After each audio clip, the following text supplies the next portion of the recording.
Chapitre 9. L'affaire Boucoiran. Avec la Sainte Théophile, voilà les vacances enterrées. Les jours qui suivirent furent tristes. Un vrai lendemain de mardi gras. Personne ne se sentait en train, ni les maîtres, ni les élèves. On s'installait. Après 2 grands mois de repos, le collège avait peine à reprendre son va-et-vient habituel. Les rouages fonctionnaient mal, comme ceux d'une vieille horloge qu'on aurait depuis longtemps oublié de remonter. Peu à peu, cependant, grâce aux efforts de M. Viaud, tout se régularisa. Chaque jour, aux mêmes heures, au son de la même cloche, on vit de petites portes s'ouvrir dans les cours et des litanies d'enfants, roides comme des soldats de bois, défiler 2 par 2 sous les arbres. Puis la cloche sonnait encore, ding-dong, et les mêmes enfants repassaient sous les mêmes petites portes. Ding-dong. Levez-vous, ding-dong. Couchez-vous, ding-dong. Instruisez-vous, ding-dong. Amusez-vous. Et cela pour toute l'année. Ô triomphe du règlement! Comme l'élève Ménalque aurait été heureux de vivre sous la férule de M. Viaud dans le collège modèle de Sarlande. Moi seul, je faisais ombre à cet adorable tableau. Mon étude ne marchait pas. Les terribles moyens m'étaient revenus de leur montagne, plus laids, plus âpres, plus féroces que jamais. De mon côté, j'étais aigri. La maladie m'avait rendu nerveux et irritable. Je ne pouvais plus rien supporter. Trop doux l'année précédente, je fus trop sévère cette année. J'espérais ainsi mater ces méchants drôles, et, pour la moindre incartade, je foudroyais toute l'étude de pensum et de retenue. Ce système ne me réussit pas, mes punitions, à force d'être prodiguées, se déprécièrent et tombèrent aussi bas que les assignats de l'an 4. Un jour, je me sentis débordé. Mon étude était en pleine révolte, et je n'avais plus de munitions pour faire tête à l'émeute. Je me vois encore dans ma chair, me débattant comme un beau diable, au milieu des cris, des pleurs, des grognements, des sifflements. « À la porte! Cocorico! Plus de tyrans, c'est une injustice !» Et les encriers pleuvaient, et les papiers mâchés s'épataient sur mon pupitre, et tous ces petits monstres, sous prétexte de réclamation, se pendaient par grappes à ma chair avec des hurlements de macaques. Quelquefois, en désespoir de cause, j'appelais M. Viaud à mon secours. Pensez quelle humiliation! Depuis la Sainte Théophile, l'homme aux clés me tenait rigueur, et je le sentais heureux de ma détresse. Quand il entrait dans l'étude brusquement, ses clés à la main, c'était comme une pierre dans un étang de grenouilles. En un clin d'œil, tout le monde se retrouvait à sa place, le nez sur les livres. On aurait entendu voler une mouche. M. Viaud se promenait un moment, de long en large, agitant son trousseau de ferraille au milieu du grand silence. Puis il me regardait ironiquement et se retirait sans rien dire. J'étais très malheureux. Les maîtres, mes collègues se moquaient de moi. Le principal, quand je le rencontrais, me faisait mauvais accueil. Il y avait sans doute du monsieur Viaud là-dessous. Pour m'achever, survint Boucoiran. Ah, cette affaire Boucoiran. Je suis sûr qu'elle est restée dans les annales du collège et que les Sarlandais en parlent encore aujourd'hui. Moi aussi, je veux en parler de cette terrible affaire. Il est temps que le public sache la vérité. 15 ans de gros pieds, de gros yeux, de grosses mains, pas de front, et l'allure d'un valet de ferme. Tel était le marquis de Boucoiran. Terreur de la cour, des moyens, et seul échantillon de la noblesse cévenole au collège de Sarlande. Le principal tenait beaucoup à cet élève, en considération du vernis aristocratique que sa présence donnait à l'établissement. Dans le collège, on ne l'appelait que le marquis. Tout le monde le craignait. Moi-même, je subissais l'influence générale et je ne lui parlais qu'avec déménagement. Pendant quelque temps, nous vécûmes en assez bons termes. Monsieur le marquis avait bien par-ci, par-là, certaines façons impertinentes de me regarder ou de me répondre, qui rappelaient par trop l'ancien régime, mais j'affectais d'y ne point prendre garde, sentant que j'avais affaire à forte partie. Un jour, cependant, ce faquin de marquis se permit de répliquer en pleine étude avec une insolence telle que je perdis toute patience. « Monsieur de Boucoiran, lui dis-je en essayant de garder mon sang-froid, prenez vos livres et sortez sur le champ. » C'était un acte d'autorité inouïe pour ce drôle. Il en resta stupéfait et me regarda sans bouger de sa place avec de gros yeux. Je compris que je m'engageais dans une méchante affaire, mais j'étais trop avancé pour reculer. « Sortez, monsieur de Boucoiran !» commandai-je de nouveau. Les élèves attendaient. Anxieux, pour la première fois, j'avais du silence. À ma seconde injonction, le marquis, revenu de sa surprise, me répondit, il fallait voir de quel air, je ne sortirai pas. Il y eut parmi toute l'étude un murmure d'admiration. Je me levai dans ma chaire, indigné. Vous ne sortirez pas, monsieur. C'est ce que nous allons voir. Et je descendis. Dieu m'est témoin qu'à ce moment-là, toute idée de violence était bien loin de moi. Je voulais seulement intimider le marquis par la fermeté de mon attitude. Mais en me voyant descendre de ma chaire, il se mit à ricaner d'une façon si méprisante que j'eus le geste de le prendre au collet pour le faire sortir de son banc. Le misérable tenait caché sous sa tunique une énorme règle en fer. À peine eus-je levé la main qu'il m'asséna sur le bras un coup terrible. La douleur m'arracha un cri. Toute l'étude battit des mains. « Bravo, marquis !» Pour le coup, je perdis la tête. D'un bond, je fus sur la table, d'un autre sur le marquis, et alors, le prenant à la gorge, je fis si bien des pieds, des poings, des dents, de tout, que je l'arrachai de sa place, et qu'il s'en alla rouler hors de l'étude jusqu'au milieu de la cour. Ce fut l'affaire d'une seconde. Je ne me serais jamais cru tant de vigueur. Les élèves étaient consternés. On ne criait plus. Boucoiran, le fort des forts, mis à la raison par ce gringalet de pion. Quelle aventure! Je venais de gagner en autorité ce que le marquis venait de perdre en prestige. Quand je remontai dans ma chaire, pâle encore et tremblant d'émotion, tous les visages se penchèrent vivement sur les pupitres. L'étude était matée.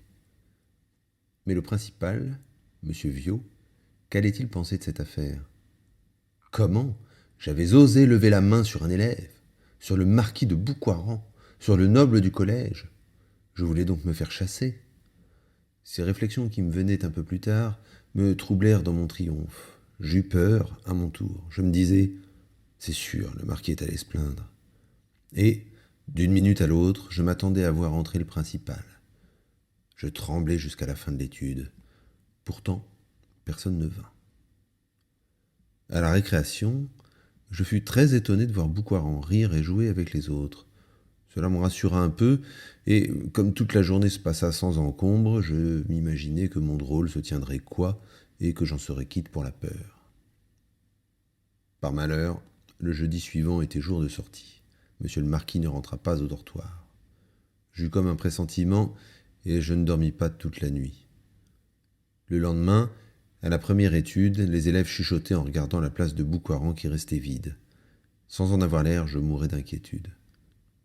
Vers les 7 heures, la porte s'ouvrit d'un coup sec. Tous les enfants se levèrent. J'étais perdu. Le principal entra le premier, puis M. Viot derrière lui, puis enfin un grand vieux, boutonné jusqu'au menton dans une longue redingote et cravaté d'un col de crin haut de 4 doigts. Celui-là, je ne le connaissais pas, mais je compris tout de suite que c'était M. de Boucoiran le père. Il tortillait sa longue moustache et bougonnait entre ses dents. Je n'eus pas même le courage de descendre de ma chaire pour faire honneur à ces messieurs. Eux non plus, en entrant, ne me saluèrent pas. Ils prirent position tous les trois au milieu de l'étude et, jusqu'à leur sortie, ne regardèrent pas une seule fois de mon côté. Ce fut le principal qui ouvrit le feu. « Messieurs, dit-il en s'adressant aux élèves, nous venons ici remplir une mission pénible, très pénible. Un de vos maîtres s'est rendu coupable d'une faute si grave qu'il est de notre devoir de lui infliger un blâme public. » Là-dessus, le voilà parti à m'infliger un blâme qui dura au moins un grand quart d'heure. Tous les faits dénaturés. Le marquis était le meilleur élève du collège, je l'avais brutalisé sans raison, sans excuse. Enfin, j'avais manqué à tous mes devoirs. Que répondre à ces accusations? De temps en temps, j'essayais de me défendre. Pardon, monsieur le principal, mais le principal ne m'écoutait pas, et il m'infligea son blâme jusqu'au bout. Après lui, monsieur de Boucoiran, le père, prit la parole, et de quelle façon? Un véritable réquisitoire. Malheureux père, on lui avait presque assassiné son enfant.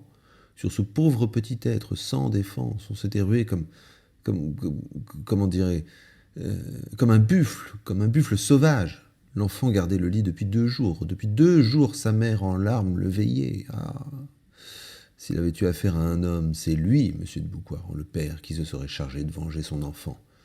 Mais on n'était qu'un galopin dont il avait pitié.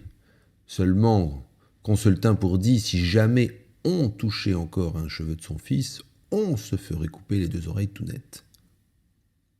Pendant ce beau discours, les élèves riaient sous cap, et les clés de M. Viau frétillaient de plaisir.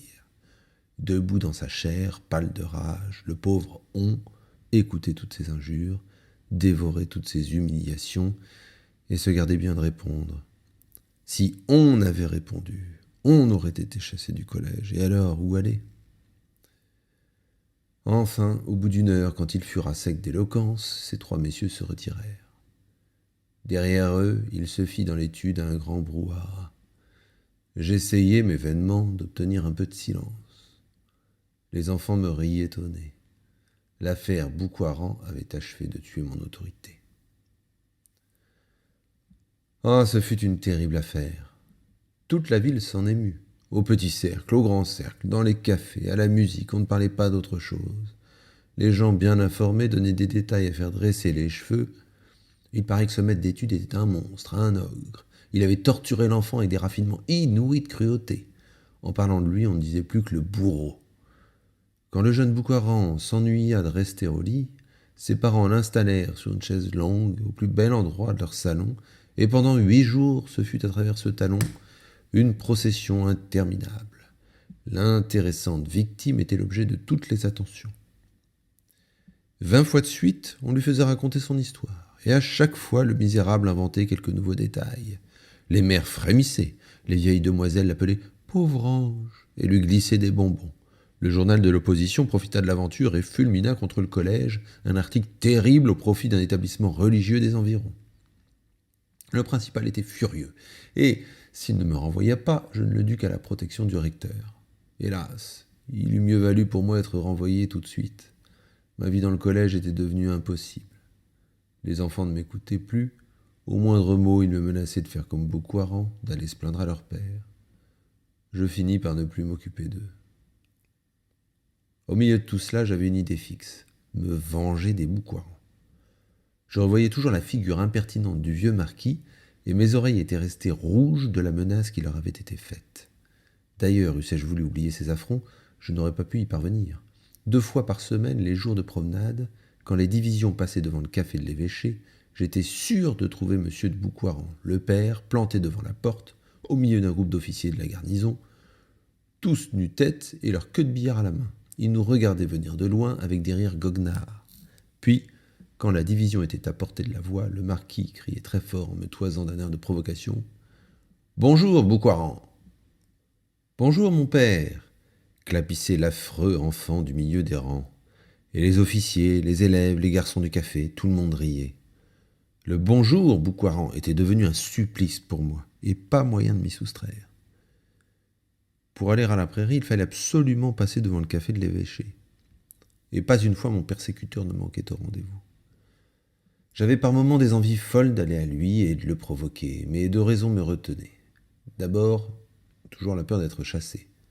Puis la rapière du marquis, une grande diablesse de colichmarde qui avait fait tant de victimes lorsqu'il était dans les gardes du corps. Pourtant, un jour, poussé à bout, j'allais trouver Roger, le maître d'armes, et, de but en blanc, je lui déclarai ma résolution de me mesurer avec le marquis. Roger, à qui je n'avais pas parlé depuis longtemps, m'écouta d'abord avec une certaine réserve. Mais quand j'eus fini, il eut un mouvement d'effusion et me serra chaleureusement des 2 mains. « Bravo, monsieur Daniel. Je le savais bien, moi, qu'avec cet air-là, vous ne pouviez pas être un mouchard. Aussi, pourquoi diable étiez-vous toujours fourré avec votre monsieur Viau? Enfin, on vous retrouve, tout est oublié. Votre main. Vous êtes un noble cœur. Maintenant, à votre affaire. Vous avez été insulté? Bon. Vous voulez en tirer réparation? Très bien. Vous ne savez pas le premier mot des armes? Bon, très bien, très bien. Vous voulez que je vous empêche d'être embroché par ce vieux dindon? Parfait. Venez à la salle et, dans 6 mois, c'est vous qui l'embrocherez. D'entendre cet excellent Roger épouser ma querelle avec tant d'ardeur, j'étais rouge de plaisir. Nous convînmes des leçons, 3 heures par semaine. Nous convînmes aussi du prix, qui serait un prix exceptionnel. Exceptionnel en effet, j'appris plus tard qu'on me faisait payer 2 fois plus cher que les autres. Quand toutes ces conventions furent réglées, Roger passa familièrement son bras sous le mien. Monsieur Daniel, me dit-il, il est trop tard pour prendre aujourd'hui notre première leçon, mais nous pouvons aujourd'hui aller conclure notre marché au café Barbette. Allons, voyons, pas d'enfantillage. Est-ce qu'il vous fait peur, par hasard, le café Barbette? Venez donc, sacrebleu. Tirez-vous un peu de ce saladier de cuistre. Vous trouverez là-bas des amis, de bons garçons, triple nom, de nobles cœurs, et vous quitterez vite avec eux ces manières de femmelettes qui vous font tort. Hélas, je me laissai tenter. Nous allâmes au café Barbette. Il était toujours le même, plein de cris, de fumée, de pantalons garance. Les mêmes chacots, les mêmes ceinturons pendaient aux mêmes patères. Les amis de Roger me reçurent à bras ouverts. Il avait bien raison, c'étaient tous de nobles cœurs. Quand ils connurent mon histoire avec le marquis et la résolution que j'avais prise, ils vinrent l'un après l'autre me serrer la main. Bravo, jeune homme, très bien. Moi aussi j'étais un noble cœur. Je fis venir un punch. On but à mon triomphe, et il fut décidé entre nobles cœurs que je tuerais le marquis de Boucoiran à la fin de l'année scolaire.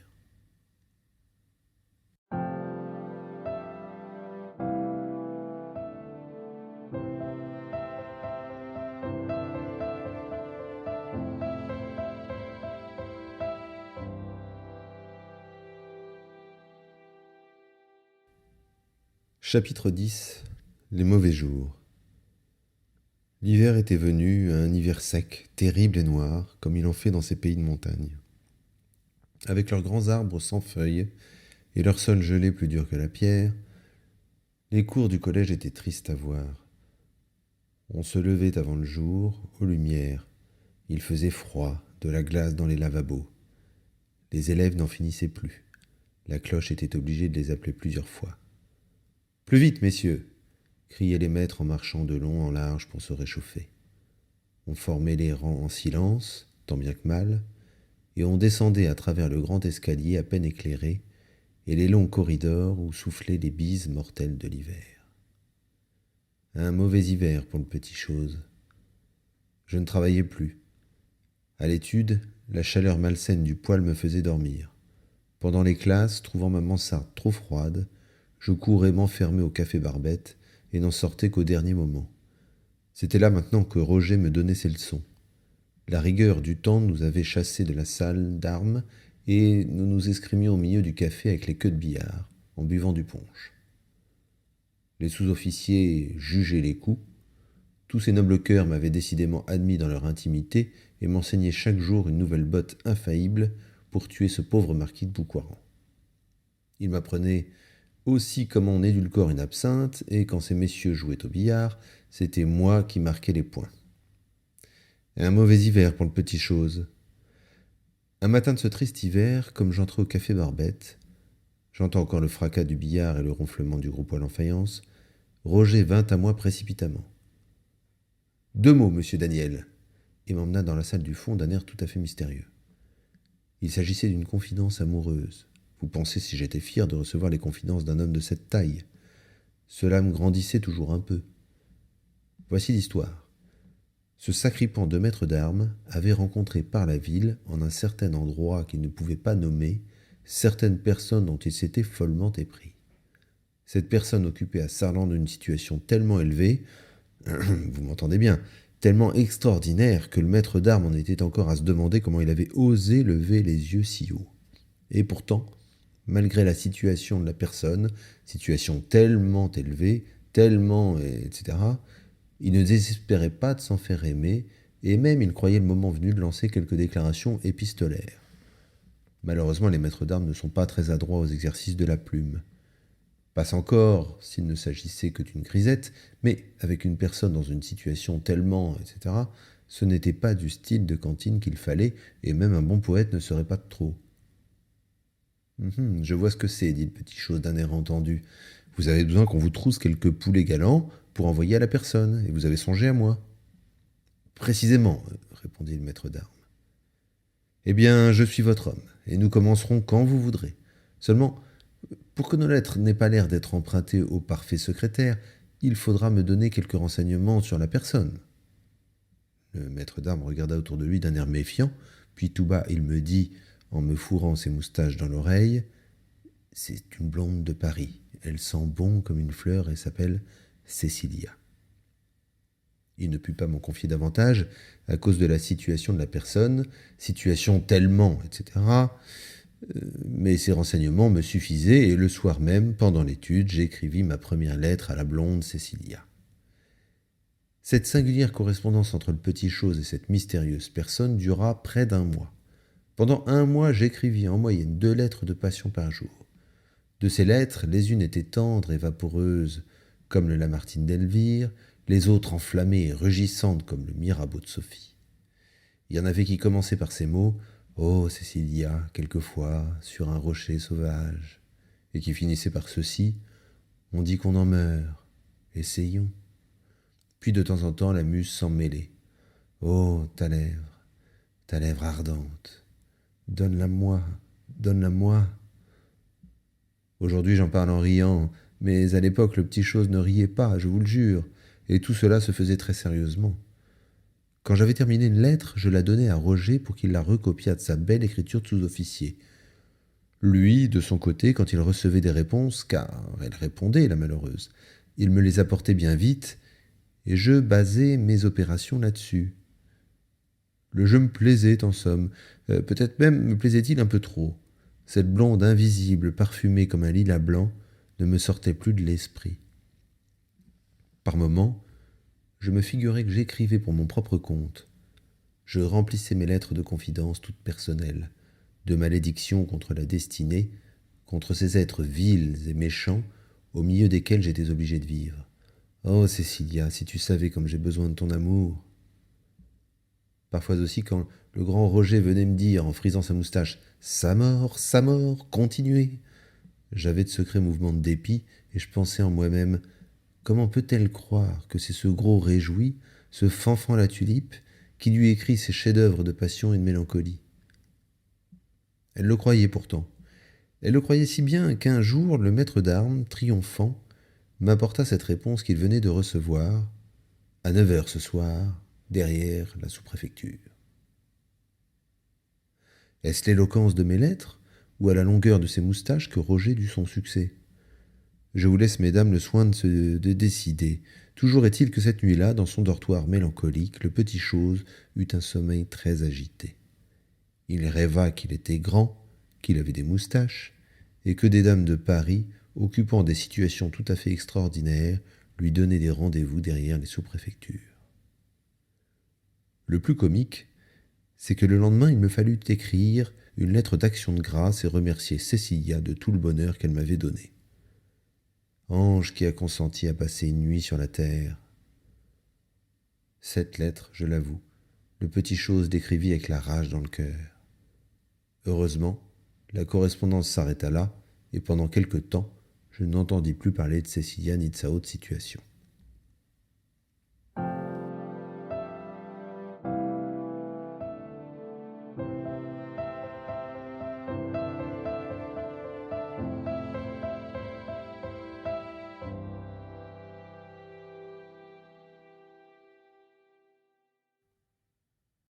Chapitre 11. Mon bon ami, le maître d'armes. Ce jour-là, le 18 février, comme il était tombé beaucoup de neige pendant la nuit, les enfants n'avaient pas pu jouer dans les cours. Aussitôt l'étude du matin finie, on les avait casernés tous pêle-mêle dans la salle pour y prendre leur récréation à l'abri du mauvais temps en attendant l'heure des classes. C'était moi qui les surveillais. Ce qu'on appelait la salle était l'ancien gymnase du collège de la Marine. Imaginez 4 grands murs nus avec de petites fenêtres grillées. Ça et là, des crampons à moitié arrachés, la trace encore visible des échelles et, se balançant à la maîtresse poutre du plafond, un énorme anneau en fer au bout d'une corde. Les enfants avaient l'air de s'amuser beaucoup en regardant la neige qui remplissait les rues et les hommes armés de pelles qui l'emportaient dans des tombereaux. Mais tout ce tapage, je ne l'entendais pas. Seul, dans un coin, les larmes aux yeux, je lisais une lettre, et les enfants auraient à cet instant démoli le gymnase de fond en comble que je ne m'en fusse pas aperçu. C'était une lettre de Jacques que je venais de recevoir. Elle portait le timbre de Paris. Mon Dieu, oui, de Paris. Et voici ce qu'elle disait. Cher Daniel, ma lettre va bien te surprendre. Tu ne te doutais pas, hein, que je fusse à Paris depuis 15 jours. J'ai quitté Lyon sans rien dire à personne, un coup de tête. Que veux-tu? Je m'ennuyais trop dans cette horrible ville, surtout depuis ton départ. Je suis arrivé ici avec 30 francs et 5 ou 6 lettres de monsieur le curé de Saint-Dizier. Heureusement, la Providence m'a protégé tout de suite et m'a fait rencontrer un vieux marquis chez lequel je suis entré comme secrétaire. Nous mettons en ordre ses mémoires, je n'ai qu'à écrire sous sa dictée, et je gagne à cela 100 francs par mois. Ce n'est pas brillant, comme tu vois, mais tout compte fait, j'espère pouvoir envoyer de temps en temps quelque chose à la maison sur mes économies. Ah, mon cher Daniel, la jolie ville que ce Paris. Ici, du moins, il ne fait pas toujours du brouillard, il pleut bien quelquefois, mais c'est une petite pluie gaie mêlée de soleil, et comme je n'en ai jamais vu ailleurs. Aussi, je suis tout changé, si tu savais. Je ne pleure plus du tout, c'est incroyable. J'en étais là de la lettre quand tout à coup, sous les fenêtres, retentit le bruit sourd d'une voiture roulant dans la neige. La voiture s'arrêta devant la porte du collège, et j'entendis les enfants crier à tue-tête « Le sous-préfet! Le sous-préfet !» Une visite de monsieur le sous-préfet présageait évidemment quelque chose d'extraordinaire. Il venait à peine au collège de Sarlande 1 ou 2 fois chaque année, et c'était alors comme un événement. Mais pour le quart d'heure, ce qui m'intéressait avant tout, ce qui me tenait à cœur, plus que le sous-préfet de Sarlande et plus que Sarlande tout entier, c'était la lettre de mon frère Jacques. Aussi, tandis que les élèves mis en gaieté se culbutaient devant les fenêtres pour voir monsieur le sous-préfet descendre de voiture, je retournai dans mon coin et je me remis à lire. Tu sauras, mon bon Daniel, que notre père est en Bretagne, où il fait le commerce du cidre pour le compte d'une compagnie. En apprenant que j'étais le secrétaire du marquis, il a voulu que je place quelques tonneaux de cidre chez lui. Par malheur, le marquis ne boit que du vin, et du vin d'Espagne encore. J'ai écrit cela au père, et sais-tu ce qu'il m'a répondu? Jacques, tu es un âne, comme toujours. Mais c'est égal, mon cher Daniel, je crois qu'au fond, il m'aime beaucoup. Quant à maman, tu sais qu'elle est seule maintenant. Tu devrais bien lui écrire, elle se plaint de ton silence. J'avais oublié de te dire une chose qui, certainement, te fera le plus grand plaisir. J'ai ma chambre au quartier latin. Au quartier latin, pense un peu, une vraie chambre de poète, comme dans les romans, avec une petite fenêtre et des toits à perte de vue. Le lit n'est pas large, mais nous y tiendrons 2 au besoin. Et puis, il y a dans un coin une table de travail, où on serait très bien pour faire des vers. Je suis sûr que si tu voyais cela, tu voudrais venir me trouver au plus vite. Moi aussi, je te voudrais près de moi. Et je ne te dis pas que quelques jours, je ne te ferai pas signe de venir. En attendant, aime-moi toujours bien et ne travaille pas trop dans ton collège, de peur de tomber malade. Je t'embrasse, ton frère, Jacques. Ah, ce brave Jacques! Quel mal délicieux il venait de me faire avec sa lettre. Je riais et je pleurais en même temps. Toute ma vie de ces derniers mois, le punch, le billard, le café Barbette, me faisaient l'effet d'un mauvais rêve, et je pensais « Allons, c'est fini. Maintenant, je vais travailler, je vais être courageux comme Jacques. » À ce moment, la cloche sonna. Mes élèves se mirent en rang, ils causaient beaucoup du sous-préfet et se montraient, en passant, sa voiture stationnant devant la porte. Je les remis entre les mains des professeurs, puis, une fois débarrassé d'eux, je m'élançai en courant dans l'escalier. Il me tardait tant d'être seul dans ma chambre avec la lettre de mon frère Jacques. « Monsieur Daniel, on vous attend chez le principal. » « Chez le principal ? Que pouvait avoir à me dire le principal ? Le portier me regardait avec un drôle d'air. Tout à coup, l'idée du sous-préfet me revint. « Est-ce que monsieur le sous-préfet est là-haut » demandai-je. Et le cœur palpitant d'espoir, je me mis à gravir les degrés de l'escalier 4 à 4. Il y a des jours où l'on est comme fou. En apprenant que le sous-préfet m'attendait, savez-vous ce que j'imaginais ? Je m'imaginais qu'il avait remarqué ma bonne mine à la distribution et qu'il venait au collège tout exprès pour m'offrir d'être son secrétaire. Cela me paraissait la chose la plus naturelle du monde. La lettre de Jacques avec ses histoires de vieux marquis m'avait troublé la cervelle à coup sûr. Quoi qu'il en soit, à mesure que je montais l'escalier, ma certitude devenait plus grande. Secrétaire du sous-préfet, je ne me sentais pas de joie. En tournant le corridor, je rencontrai Roger. Il était très pâle. Il me regarda comme s'il voulait me parler, mais je ne m'arrêtai pas, le sous-préfet n'avait pas le temps d'attendre. Quand j'arrivai devant le cabinet du principal, le cœur me battait bien fort, je vous jure. secrétaire de monsieur le sous-préfet. Il fallut m'arrêter un instant pour reprendre haleine. Je rajustai ma cravate, je donnai avec mes doigts un petit tour à mes cheveux, et je tournai le bouton de la porte doucement. Si j'avais su ce qui m'attendait.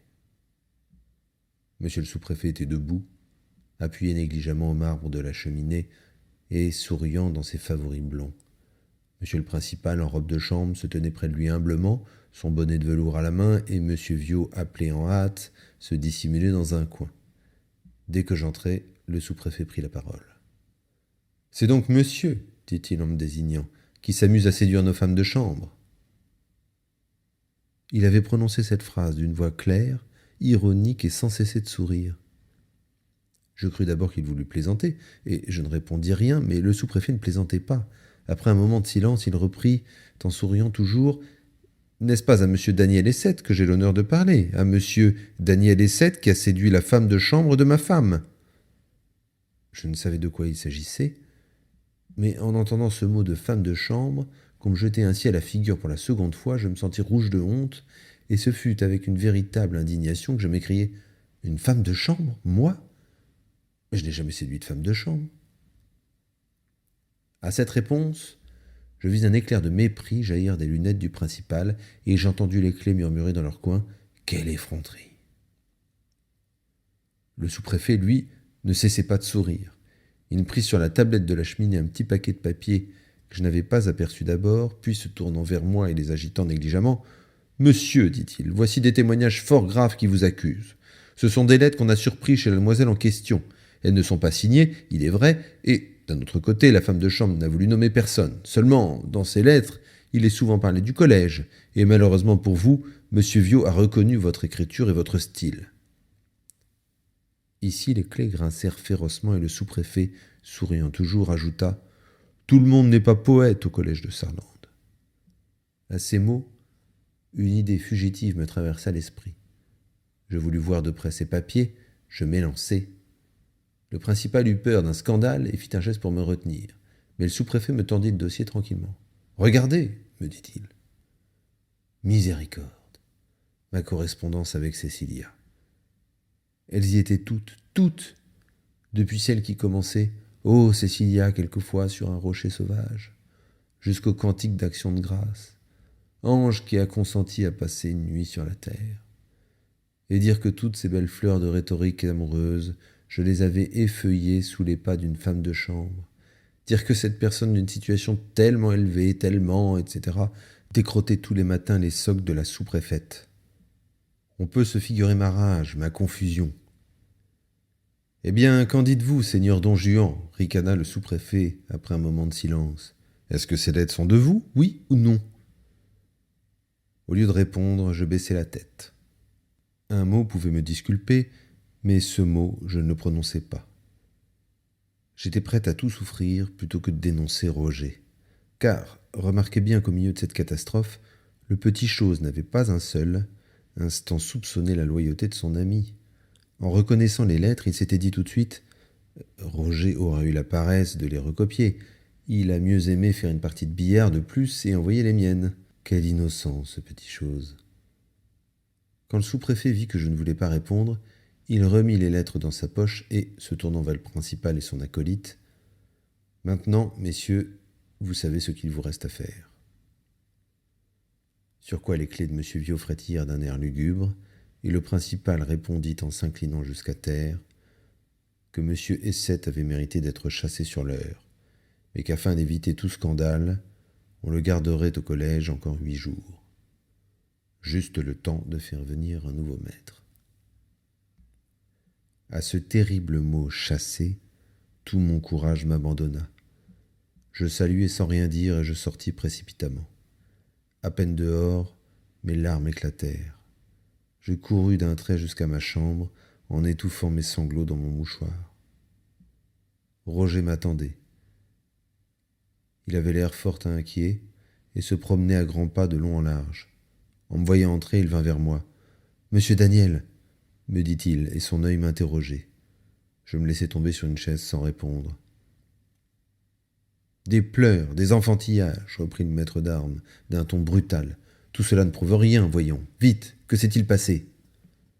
Alors je lui racontai dans tous ses détails toute l'horrible scène du cabinet.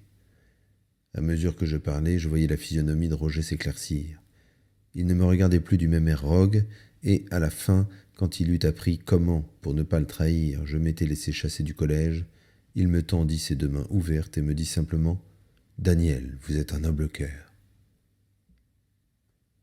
À ce moment, nous entendîmes dans la rue le roulement d'une voiture. C'était le sous-préfet qui s'en allait. « Vous êtes un noble cœur, reprit mon bon ami le maître d'armes en me serrant les poignets à les briser. Vous êtes un noble cœur. Je ne vous dis que ça.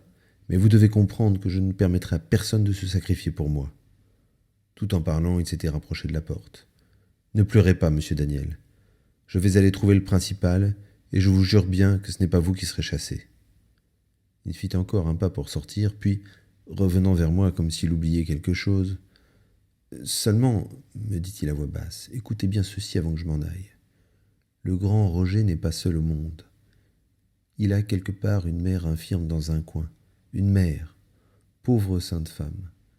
Promettez-moi de lui écrire quand tout sera fini. » C'était dit gravement, tranquillement, d'un ton qui m'effraya. « Mais que voulez-vous faire » m'écriai-je. Roger ne répondit rien. Seulement, il entr'ouvrit sa veste et me laissa voir dans sa poche la crosse luisante d'un pistolet. Je m'élançai vers lui, tout ému. « Vous tuer, malheureux? Vous voulez vous tuer ?»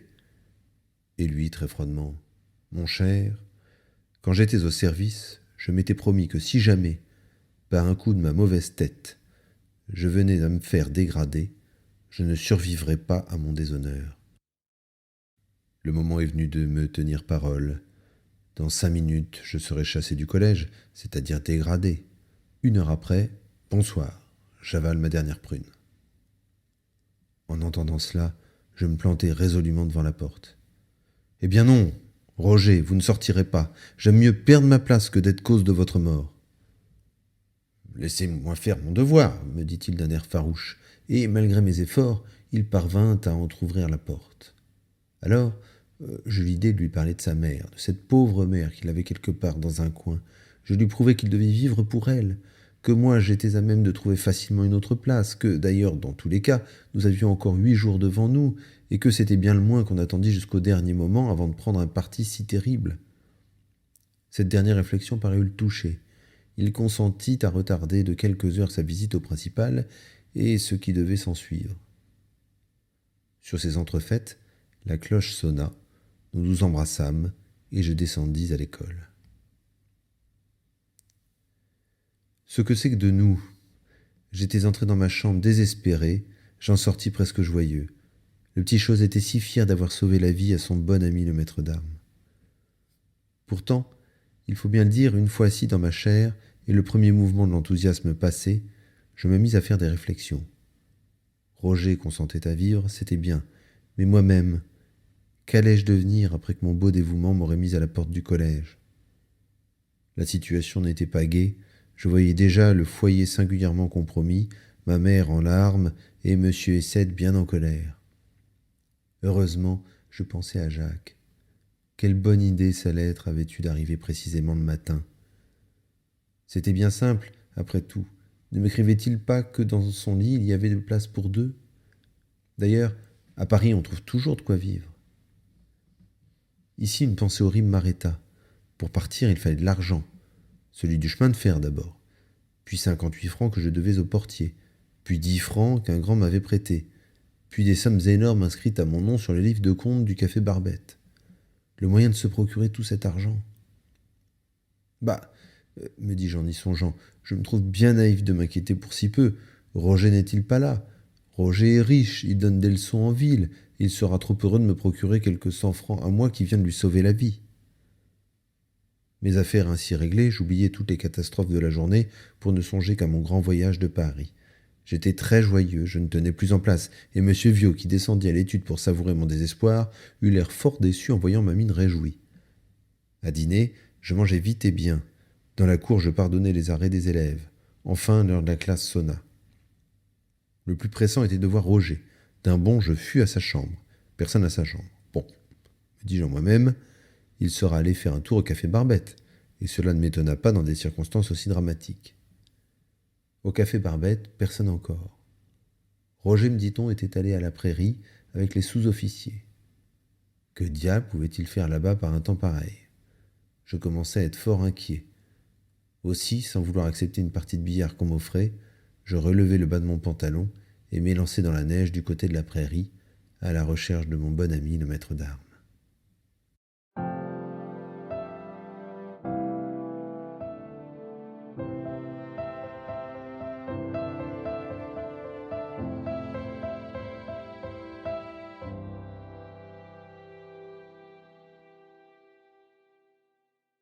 Chapitre 12. L'anneau de fer. Des portes de Sarlande à la prairie, il y a bien une bonne demi-lieue. Mais, du train dont j'allais, je dus ce jour-là faire le trajet en moins d'un quart d'heure. Je tremblais pour Roger. J'avais peur que le pauvre garçon n'eût, malgré sa promesse, tout raconté au principal pendant l'étude. Je croyais voir encore luire la crosse de son pistolet. Cette pensée lugubre me donnait des ailes. Pourtant, de distance en distance, j'apercevais sur la neige la trace de pas nombreux allant vers la prairie, et de songer que le maître d'armes n'était pas seul, cela me rassurait un peu. Alors, ralentissant ma course, je pensais à Paris, à Jacques, à mon départ. Mais au bout d'un instant, mes terreurs recommençaient. Roger va se tuer, évidemment. Que serait-il venu chercher sans cela dans cet endroit désert, loin de la ville? S'il amène avec lui ses amis du café Barbette, c'est pour leur faire ses adieux, pour boire le coup de l'étrier, comme ils disent. Ah, ces militaires! Et me voilà courant de nouveau à perdre haleine. Heureusement, j'approchais de la prairie dont j'apercevais déjà les grands arbres chargés de neige. Pauvre ami, me disais-je, pourvu que j'arrive à temps. La trace des pas me conduisit ainsi jusqu'à la guinguette d'Esperon. Cette guinguette était un endroit louche et de mauvais renom, où les débauchés de Sarlande faisaient leur partie fine. J'y étais venu plus d'une fois en compagnie des nobles cœurs, mais jamais je ne lui avais trouvé une physionomie aussi sinistre que ce jour-là. Jaune et sale, au milieu de la blancheur immaculée de la plaine, elle se dérobait, avec sa porte basse, ses murs décrépits et ses fenêtres aux vitres mal lavées, derrière un taillis de petits ormes. La maisonnette avait l'air honteuse du vilain métier qu'elle faisait. Comme j'approchais, j'entendis un bruit joyeux de voix, de rires et de verres choqués. « Grand Dieu !» me dis-je en frémissant. « C'est le coup de l'étrier !» Et je m'arrêtai pour reprendre haleine. Je me trouvais alors sur le derrière de la guinguette. Je poussai une porte à claire-voie et j'entrai dans le jardin. Quel jardin! Une grande haie dépouillée, des massifs de lilas sans feuilles, des tas de balayures sur la neige et des tonnelles toutes blanches qui ressemblaient à des huttes d'esquimaux. Cela était d'un triste à faire pleurer. Le tapage venait de la salle du rez-de-chaussée, et la ripaillage devait chauffer à ce moment car, malgré le froid, on avait ouvert toutes grandes les deux fenêtres. Je posais déjà le pied sur la première marche du perron lorsque j'entendis quelque chose qui m'arrêta net et me glaça. C'était mon nom prononcé au milieu de grands éclats de rire. Roger parlait de moi, et chose singulière, chaque fois que le nom de Daniel Essette revenait, les autres riaient à cet ordre. Poussé par une curiosité douloureuse, sentant bien que j'allais apprendre quelque chose d'extraordinaire, je me rejetai en arrière et, sans être entendu de personne, grâce à la neige qui assourdissait comme un tapis le bruit de mes pas, je me glissai dans une des tonnelles qui se trouvait fort à propos juste au-dessous des fenêtres. Je la reverrai toute ma vie, cette tonnelle. Je reverrai toute ma vie la verdure morte qui la tapissait, son sol boueux et sale, sa petite table peinte en verre et ses bancs de bois tout ruisselant d'eau. À travers la neige dont elle était chargée, le jour passait à peine. La neige fondait lentement et tombait sur ma tête goutte à goutte. C'est là, c'est dans cette tonnelle noire et froide comme un tombeau, que j'ai appris combien les hommes peuvent être méchants et lâches. C'est là que j'ai appris à douter, à mépriser, à haïr. Ô vous qui me lisez, Dieu vous garde d'entrer jamais dans cette tonnelle. Debout, retenant mon souffle, rouge de colère et de honte, j'écoutais ce qui se disait chez Espéron. Mon bon ami le maître d'armes avait toujours la parole. Il racontait l'aventure de Cécilia, la correspondance amoureuse, la visite de monsieur le sous-préfet au collège, tout cela avec des enjolivements et des gestes qui devaient être bien comiques à en juger par les transports de l'auditoire. « Vous comprenez, mes petits amours, disait-il de sa voix goguenarde, qu'on n'a pas joué pour rien la comédie pendant 3 ans sur le théâtre des Zouaves. Vrai comme je vous parle. J'ai cru un moment la perdue perdue, et je me suis dit que je ne viendrais plus boire avec vous le bon vin du père Espéron. Le petit Essette n'avait rien dit, c'est vrai, mais il était temps de parler encore. Et, entre nous, je crois qu'il voulait seulement me laisser l'honneur de me dénoncer moi-même. Alors je me suis dit, ayons l'œil, Roger, et en avant la grande scène.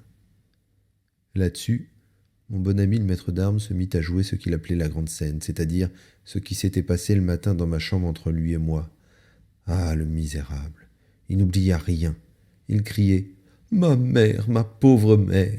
avec des intonations de théâtre. Puis il imitait ma voix. « Non, Roger, non, vous ne sortirez pas !» La grande scène était réellement d'un haut comique, et tout l'auditoire se roulait. Moi, je sentais de grosses larmes ruisseler le long de mes joues. J'avais le frisson, les oreilles me tintaient.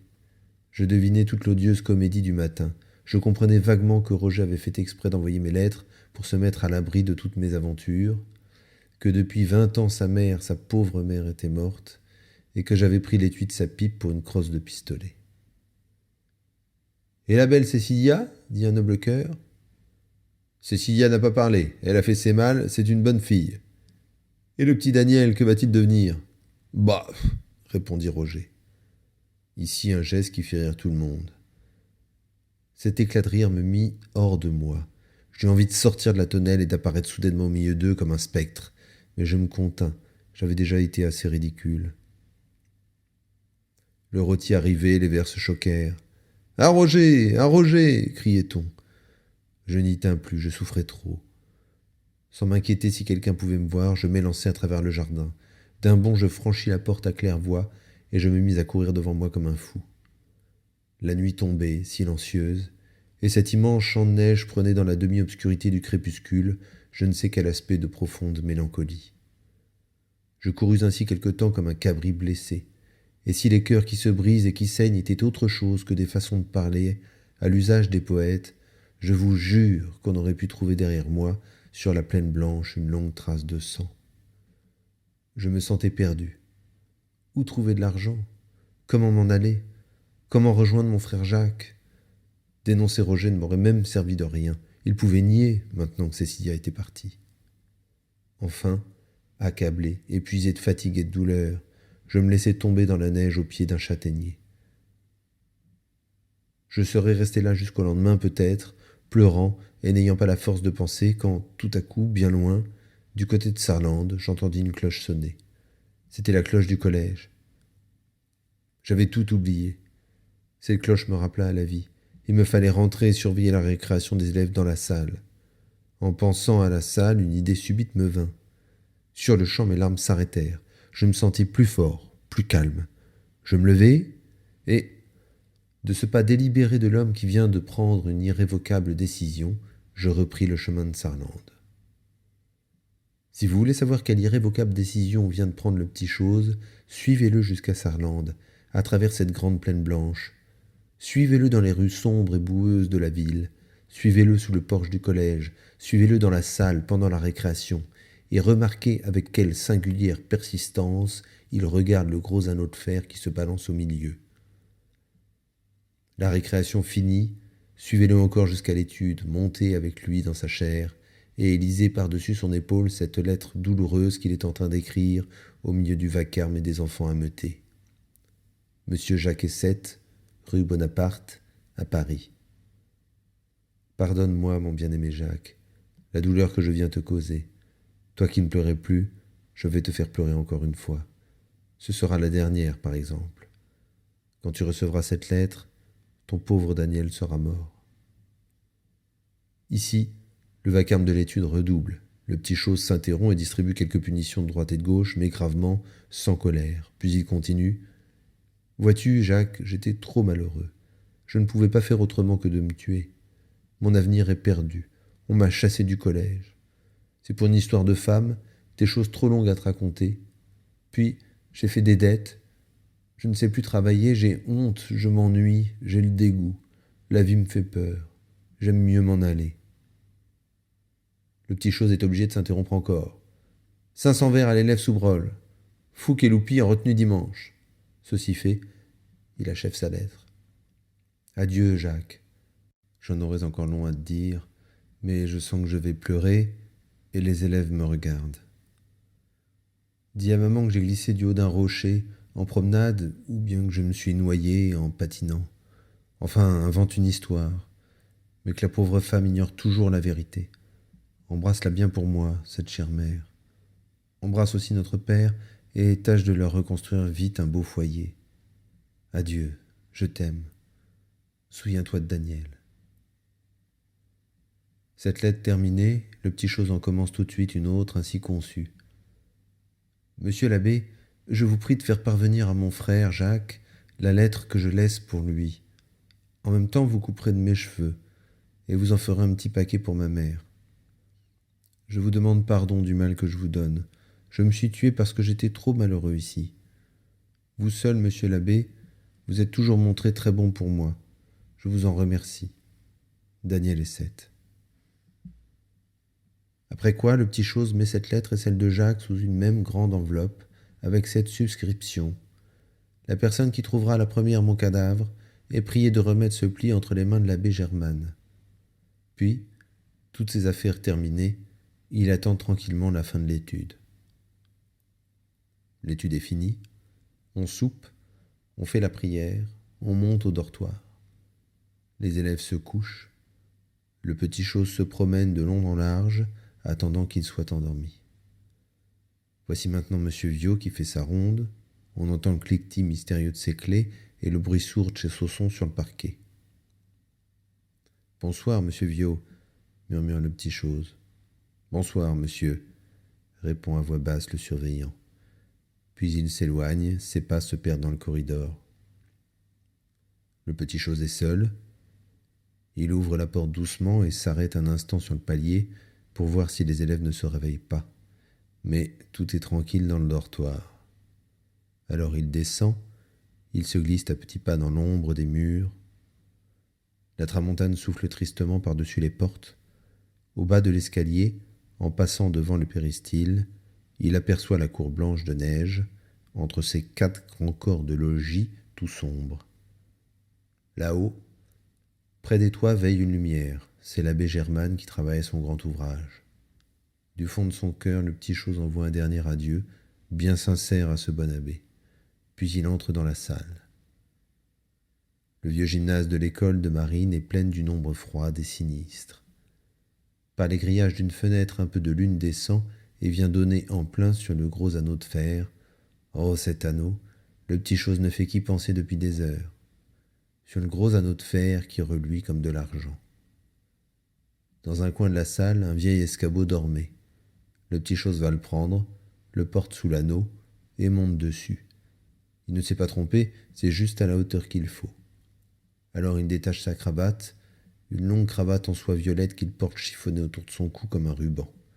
Il attache la cravate à l'anneau et fait un nœud coulant. 1 heure sonne. Allons, il faut mourir. Avec des mains qui tremblent, le petit chose ouvre le nœud coulant.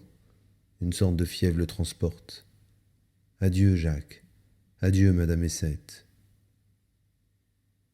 Tout à coup, un poignet de fer s'abat sur lui. Il se sent saisi par le milieu du corps et planté debout sur ses pieds, au bas de l'escabeau. En même temps, une voix rude et narquoise qu'il connaît bien lui dit « En voilà une idée de faire du trapèze à 7 heures. » Le petit chose se retourne, stupéfait. C'est l'abbé Germane. L'abbé Germane, sans sa soutane, en culotte courte, avec son rabat flottant sur son gilet. Sa belle figure laide sourit tristement, à demi éclairée par la lune. Une seule main lui a suffi pour mettre le suicidé par terre. De l'autre main, il tient encore sa carafe qu'il vient de remplir à la fontaine de la cour. De voir la tête effarée et les yeux pleins de larmes du petit chose, l'abbé Germane a cessé de sourire. Il répète, mais cette fois d'une voix douce et presque attendrie, « Quelle drôle d'idée, mon cher Daniel, de faire du trapèze à 7 heures. » Le petit chose est tout rouge, tout interdit. « Je ne fais pas du trapèze, monsieur l'abbé, je veux mourir. »« Comment ? Mourir ? Tu as donc bien du chagrin ?»« Oh, répond le petit chose avec de grosses larmes brûlantes qui roulent sur ses joues. Daniel, tu vas venir avec moi, dit l'abbé. Le petit Daniel fait signe que non, et montre l'anneau de fer avec la cravate. L'abbé Germane le prend par la main. « Voyons. Monte dans ma chambre. Si tu veux te tuer, eh bien, tu te tueras. Là-haut, il y a du feu, il fait bon. » Mais le petit chose résiste. « Laissez-moi mourir, monsieur l'abbé. Vous n'avez pas le droit de m'empêcher de mourir. » Un éclair de colère passe dans les yeux du prêtre. « Ah, c'est comme cela, dit-il. » Et prenant brusquement le petit chose par la ceinture, il l'emporta sous son bras comme un paquet, malgré sa résistance et ses supplications. Nous voici maintenant chez l'abbé Germane. Un grand feu brille dans la cheminée.